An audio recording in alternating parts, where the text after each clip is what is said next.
حاولوا ان تتعبوا من اجل غيركم، وثقوا ان الله لا ينسى تعب المحبة. الله الذي لا ينسى كوب ماء بارد لا يمكن ان ينسى تعبكم من اجله.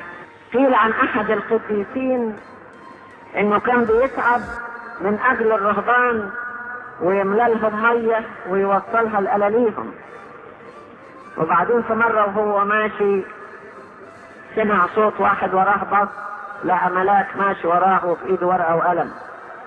قال له بتعمل ايه؟ قال له انا بحسب كل خطوة انت بتخطوها علشان تاخد اجرها عند الله. كل خطوة ليها حساب عند ربنا، ليها اجرها. ما تفتكروش ان ربنا بينسى تعب الناس ابدا. الله لا ينسى اطلاقا تعب المحبة.